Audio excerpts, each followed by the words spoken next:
Oke, kita akan lanjutkan pembahasan periode keempat tadi, yaitu demokrasi terpimpin era Bung Karno.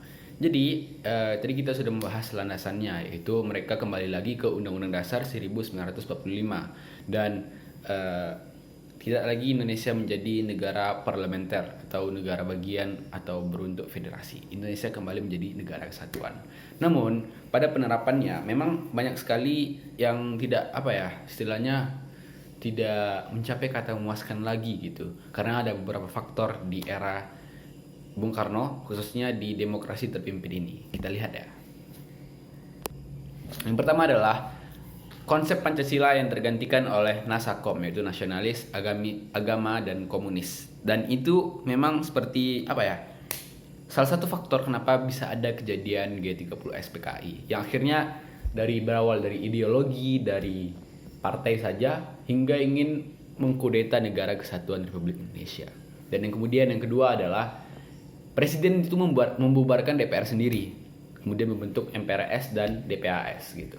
Jadi seakan-akan presiden itu terlalu, dalam tanda kutip, sangat-sangat terlihat sentralisasi kekuasaan di tangan dia. Sebagaimana presiden menafsirkan kata terpimpin pada era tersebut, Bung Karno menafsirkannya, kalau saya tidak salah, adalah kekuasaan tertinggi berada di tangan pemimpin besar revolusi, yaitu dia sendiri kayaknya. Ya, kemudian saya rasa kurang lebih seperti itu kalau saya tidak salah ya. Dan kemudian faktor-faktor penyebab kegagalan di demokrasi terpimpin ini adalah tadi Pancasila, kemudian ada DPR yang dibubarkan, kemudian adanya semacam peraturan-peraturan atau ketentuan bahwasanya presiden itu menjadi presiden bukan lagi berperiode, teman-teman, tapi seumur hidup gitu. Seumur hidup menjabat sebagai seorang presiden. Kemudian selanjutnya adalah, tadi sudah kita bahas beberapa faktor. Faktor selanjutnya adalah miskonsepsi terhadap pemahaman terhadap Pancasila. Bagaimana mungkin suatu negara bisa maju jika pemimpinnya, masyarakatnya tidak memahami secara utuh konsep dasar negara yang telah diturunkan oleh pendiri negara ini, padahal dia sendiri kan gitu.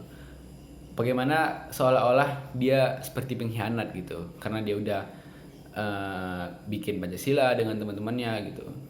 Ya mungkin ini salah satu faktor kegagalannya, yaitu Pancasila dipahami tidak secara bulat-bulat tapi secara terpisah seperti itu.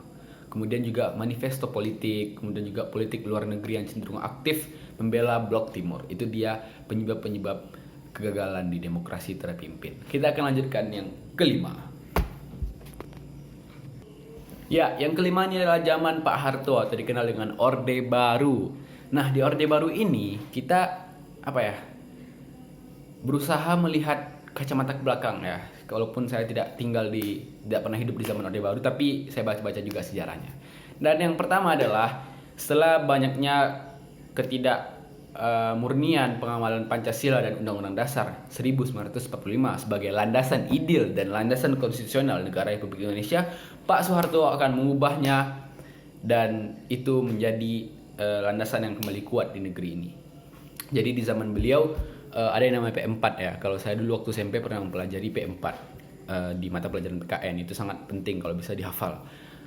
Karena salah satu kunci kesuksesan yang diraihnya kan walaupun di demo pasti ada kesuksesan juga gitu kan. Nah, itu dia ada P4. Dan ini ada sistem 7 pokok sistem pemerintahan, yaitu presiden itu bertanggung jawab tidak lagi kepada DPR tapi berada di bawah majelis. Jadi pertanggungjawabannya kepada MPR. Kemudian juga MPR merupakan kekuasaan tertinggi di Indonesia, di negara kita, dan kekuasaan kepala negara tidak terbatas. Kemudian juga ada, kita lihat lagi sisinya yang lain. Negara Indonesia berdasarkan hukum dan sistem konstitusional, dan menteri tidak lagi bertanggung jawab kepada DPR namun kepada presiden karena posisinya sebagai pembantu. Namun yang terjadi sebenarnya adalah bagus, menurut yang saya dengar, stabilitas politik, keamanan dan ketertiban lancar gitu ya. Kemudian juga Indonesia ya tentram-tentram saja. Namun tetap ada intinya di sini yang tadinya Di zaman periode kedua, periode ketiga tidak stabil, politik tidak stabil, kabinet gonta-ganti, ini terbengkalai, program ini terbengkalai. Namun di zaman Pak Harto, karena beliau menjabat selama 32 tahun, tapi ini semua nggak terjadi gitu. Pemerintahan lancar, stabilitas politik lancar, seperti itu. Tidak ada proyek yang terbengkalai karena beliau bisa menjalankan 5 rencana pembangunan, seperti itu kan. Karena beliau lama jadi presiden itu. Namun ada ketidakpuasan masyarakat yang didasari beberapa faktor, yaitu di bidang hukum tidak adanya undang-undang atau peraturan yang mengikat kekuasaan presiden, sehingga kekuasaan tersebut masih tidak terbatas yang memungkinkan terjadinya KKN, pelecehan hukum, ketidakadilan seperti itu. Makanya ada pelanggaran HAM.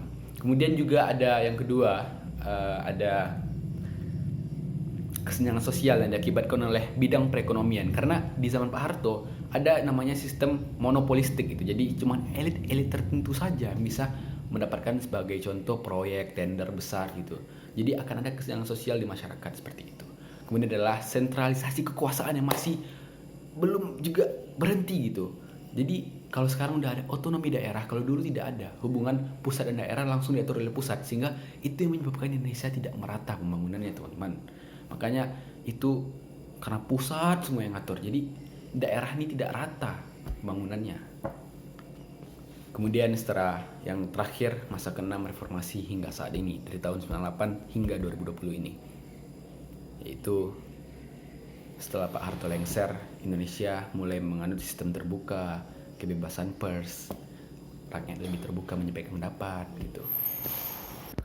Dan di zaman terakhir ini, periode ke-6, disinilah demokrasi benar-benar dapat dijalankan dengan baik, karena rakyat bebas memilih, yaitu pada pemilihan umum pertama yang dilaksanakan dan dipilih langsung oleh rakyat tahun 2004. Tidak ada lagi dari DPR, MPR seperti itu. Demokrasinya sudah sangat-sangat memuaskan, bisa kita katakan ya. Kemudian juga undang-undang terhadap pemerintah juga cukup kuat, cukup ketat dalam pengawasan lembaga-lembaga tertinggi.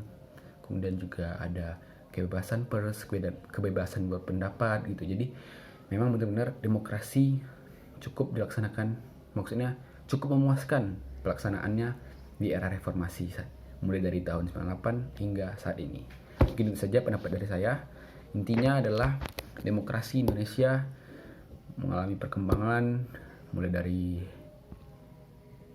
perbaikan bagaimana pemahaman terhadap landasan ideal Pancasila dan juga landasan konstitusional. Kemudian juga akhirnya itu zaman Pak Harto. Kemudian di zaman reformasi, demokrasi benar-benar dapat dirasakan kenikmatannya, kebermanfaatannya oleh masyarakat. Itu banyak sekali, seperti kebebasan pers, kebebasan berpendapat, kebebasan memilih langsung presiden dan wakil presiden, wakil rakyat juga. Jadi itu saja intinya di zaman reformasi ini, demokrasi benar-benar dapat dirasakan manfaatnya dan juga dapat dilaksanakan dengan cukup memuaskan. Semoga Indonesia semakin maju. Assalamualaikum warahmatullahi wabarakatuh.